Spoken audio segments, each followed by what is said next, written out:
चलिए आज बात करते हैं उन कमाल के सिद्धांतों की जो हमें ये समझने में मदद करते हैं कि एक इंसान कैसे बड़ा होता है, कैसे उसका विकास होता है।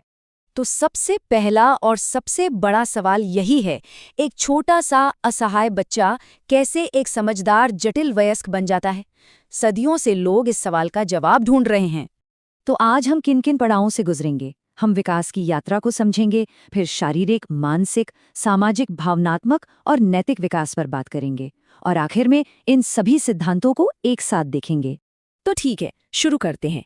इस पूरे विकास को एक लंबी यात्रा की तरह सोचिए, और हर सिद्धांत एक अलग नक्शे की तरह है जो हमें इस यात्रा का रास्ता दिखाता है। तो इस यात्रा का हमारा पहला पड़ाव है शारीरिक विकास, मतलब हमारा शरीर कैसे बढ़ता है, जो कि हमारे अस्तित्व की बुनियाद है। आर्नोल्ड गैसल ने इसके लिए एक बहुत ही दिलचस्प थियरी दी जिसे परिपक्वता सिद्धांत कहते हैं।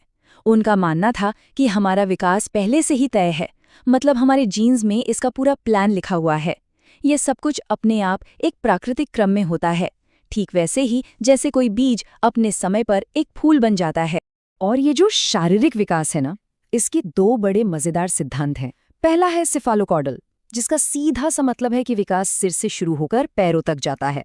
सोचिए, एक बच्चा पहले अपना सिर संभालना सीखता है, फिर बैठना और आखिर में चलना, है ना। और दूसरा है प्रॉक्सिमोडिस्टल। ये कहता है कि विकास शरीर के बीच के हिस्से से शुरू होकर बाहर की तरफ फैलता है। मतलब पहले बाजुओं पर कंट्रोल आता है और उसके बाद उंगलियों जैसी बारीक चीजों पर। चलिए अब शरीर से आगे बढ़कर मन की दुनिया में चलते हैं, देखते हैं कि हमारी सोच, हमारी समझ कैसे विकसित होती है। इसे एक तरह से सोच की सीढ़ियां चढ़ने जैसा समझ सकते हैं। और जब भी मानसिक विकास की बात होती है तो जीन पियाजे का नाम सबसे पहले आता है। उनका सिद्धांत ये कहता है कि बच्चे खाली बर्तन नहीं होते, बल्कि वे सक्रिय रूप से अपने अनुभवों से दुनिया के बारे में अपनी समझ खुद बनाते हैं, और ये सब अलग अलग चरणों में होता है। तो पियाजे ने ये 4 खास चरण बताए हैं। पहला है संवेदनात्मक गतिमान, जब बच्चे छूकर, देखकर, सुनकर, यानी अपनी इंद्रियों और हरकतों से दुनिया को जानते हैं। फिर आता है पूर्व संक्रियात्मक स्टेज, जहां बच्चे सिंबल्स और भाषा का इस्तेमाल तो करते हैं, पर उनका लॉजिक अभी कच्चा होता है। इसके बाद आता है ठोस संक्रियात्मक, जहां बच्चे ठोस चीजों के बारे में लॉजिकली सोचना शुरू कर देते हैं। और आखिर में है औपचारिक संक्रियात्मक स्टेज, जहां सोच का दायरा बढ़ जाता है और लोग अमूर्त यानी एब्स्ट्रैक्ट आइडियाज के बारे में भी सोच पाते हैं। अच्छा, अब तक हमने शरीर और मन की बात की।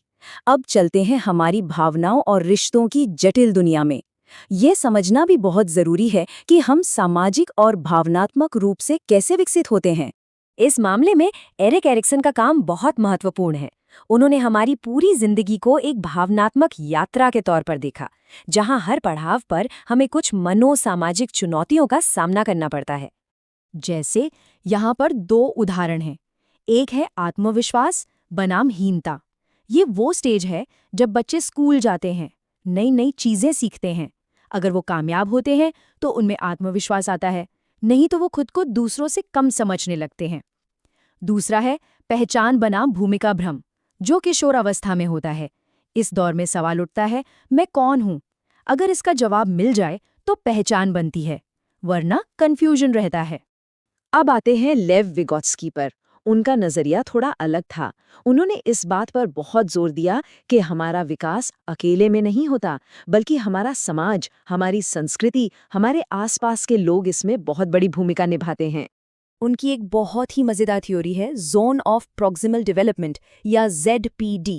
इसका मतलब है एक बच्चा अकेले जितना सीख सकता है और किसी अनुभवी की मदद से जितना सीख सकता है, उसके बीच का दायरा। विगोत्स्की कहते हैं कि असली लर्निंग इसी जोन में होती है। और हाँ, हम सिगमंड फ्रॉइड को कैसे भूल सकते हैं। उन्होंने भावनाओं और व्यक्तित्व के कनेक्शन पर बहुत काम किया। उनका मानना था कि हमारे मन की गहरी अचेतन इच्छाएं और बचपन के अनुभव हमारी पूरी शख्सियत को बनाते हैं। शरीर, मन, समाज के बाद अब बात करते हैं नैतिकता की। मतलब हमारे अंदर सही और गलत की समझ कैसे पैदा होती है, हमारा अपना एक नैतिक कंपास कैसे बनता है। इस बारे में लॉरेंस कोलबर्ग का सिद्धांत बहुत मशहूर है। उनका कहना था कि जैसे जैसे हम बड़े होते हैं, हमारी नैतिकता यानी सही गलत को लेकर हमारी सोच भी कुछ तय चरणों से होकर गुजरती है। इसकी शुरुआत होती है पूर्व नैतिक स्तर से, जहां सही गलत का मतलब बस इनाम पाना या सजा से बचना होता है। फिर आता है परंपरागत स्तर, जहां हम समाज के नियमों और उम्मीदों के हिसाब से चलते हैं। और सबसे ऊंचा स्तर है उत्तर परंपरागत, जहां लोग अपने खुद के नैतिक सिद्धांत बनाते हैं जो शायद समाज के नियमों से भी ऊपर हों। तो चलिए अब इन सभी अलग अलग नक्शों को एक साथ रखकर पूरी तस्वीर को समझने की कोशिश करते हैं। लेकिन इन सबसे पहले हमें जे स्टैनली हॉल को याद करना चाहिए। उन्हें बाल अध्ययन का जनक भी कहा जाता है। असल में उन्होंने ही बाल विकास के वैज्ञानिक अध्ययन की नींव रखी थी, जिसके ऊपर ये सारे सिद्धांत बने। और ये टेबल देखिए, ये एक बेहतरीन सारांश है। इसमें एक नज़र में सब कुछ साफ हो जाता है। शारीरिक विकास के लिए गैसल, मानसिक के लिए पियाजे, भावनात्मक के लिए एरिक्सन और फ्रॉइड, सामाजिक के लिए विगोत्स्की और नैतिक विकास के लिए कोहलबर्ग। हर क्षेत्र और उसके मुख्य विचारक। तो आखिर में एक सवाल, इतने सारे सिद्धांत, इतने सारे नजरिए, इनमें से कौन सा नक्शा किसी इंसान की विकास यात्रा को सबसे बेहतर तरीके से समझाता है? इस पर सोचिएगा जरूर।